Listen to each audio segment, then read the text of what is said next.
Hi guys, আশা করি তোমরা কেমন আছো। সকলেই ভালো আছো, আর তোমাদের ভালোবাসায় আমরাও খুবই ভালো আছি। দেখো, আজকে সকাল দিয়েই শুরু করে দিয়েছি একটু। আজকে শনিবার, নিরামিষ, সবার ঘরেই পনির এই ধরনের আইটেম আজকে হয়ে থাকে। তো আজকে আমিও সেই আইটেমটা তৈরি করে ফেললাম। আসলে প্রথম কথা বলতে কি, আজকে রান্না করতে একদমই ভালো লাগছিল না, সেই জন্য খুব শর্টে দেখো তোমাদের কাছে পনিরের রেসিপি খুব শর্ট প্রসেসে বানিয়ে দেখাচ্ছি। প্রথমে দেখো, আমি পনিরগুলিকে তেলটা গরম করে আস্তে আস্তে ভেজে নিচ্ছি। এবার এটা ক্রিম পনির, বেশি ভাজার দরকার পড়ে না। বেশি ভেজে দিলে পনিরটা বেশ একটু স্টিফ হয়ে যায়, তখন খেতে ভালো লাগবে না। তো যাই হোক, দেখো এর মধ্যে একটু নুন, হলুদের গুঁড়ো দিয়ে দিলাম। তো পনিরটা আস্তে আস্তে ভাজা হচ্ছে। খুব শর্ট প্রসেসে এটা করেছি, ধরতে গেলে অনেক কিছু দিয়েও নিই, কিন্তু সুপার খেতে হয়েছে। তো আজকের রান্নাটা আমি খুব শর্ট প্রসেসে করেছি। তো পনিরগুলি দেখো ভাজা হচ্ছে। এবার আমি পনিরগুলোকে একটা থালার মধ্যে তুলে রেখেছি। তারপর দেখো আলু ভাজা বসিয়ে দিয়েছি। একটু জিরা, শুকনো লঙ্কা ফোড়ন দিয়েছি, দিয়ে ডুমু করে কেটে রাখা আলুগুলোকে ভেজে নিচ্ছি। দেখো আলু, একদিকে ভাতও বসিয়ে দিয়েছি, একদিকে ভাত হচ্ছে, ভাত হয়েও গেছে। তো দেখো মোটামুটি আলু ভাজা হচ্ছে। এবার এর মধ্যে একটু টমেটো অ্যাড করে দিলাম।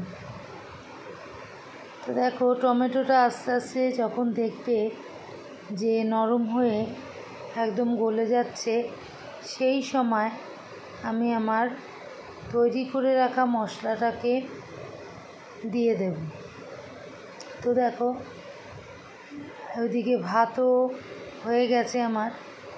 তো এদিকে দেখো আলু ভাজাও প্রায় অলমোস্ট হয়ে গেছে। তো এরপর আমি এর মধ্যে একটু নাড়িয়ে নিলাম, নাহলে হয়তো নিচে লেগে যেতে পারে। দেখো টমেটোটা এখনও নরম হয়নি, তো এবার ঢাকা দিয়ে দেব। টমেটোটা নরম হয়ে আসলে তারপরেই মশলাটা অ্যাড করব। দেখো এখন টমেটোটা অনেকটা নরম হয়ে এসছে, এবং আগে থেকে তৈরি করে রাখা মশলাটা আমি দিয়ে দিলাম। এর মধ্যে আদা বাটা, জিরা গুঁড়ো, ধনে গুঁড়ো, লঙ্কা গুঁড়ো এগুলোই ছিল। তো যাই হোক, এবার দেখো আমি এই মশলাটা দিয়ে একটু আলুটাকে কষিয়ে নিতে হবে। যত সুন্দরভাবে কষাবো তরকারিটা কিন্তু ততটাই সুস্বাদু হবে। তো তোমরা ধৈর্য ধরে খুব অল্প সময় নিয়ে এই রেসিপিটা করবে। দেখো আলু ভাজা কষানো হয়ে গেছে, আমি খানিক জল ঢেলে দিয়েছি। তো এরপরে দেখো জলটা যখন টকবক করে ফুটবে, তখন দেখবে আলুটা সেদ্ধ হয়ে গেছে। তো যাই হোক, ওদিকে ভাত আমার প্রায় হয়ে গেছে। তো দেখো এখন টকবক করে ফুটছে, এর মধ্যে আলুটা অনেকটাই নরম হয়ে এসছে। হ্যাঁ, এরপরে দেখো টমেটোটা গলেও গেছে। আমি আস্তে আস্তে এর মধ্যে কেচে রাখা পনিরগুলোকে আস্তে আস্তে দিয়ে দেব। তো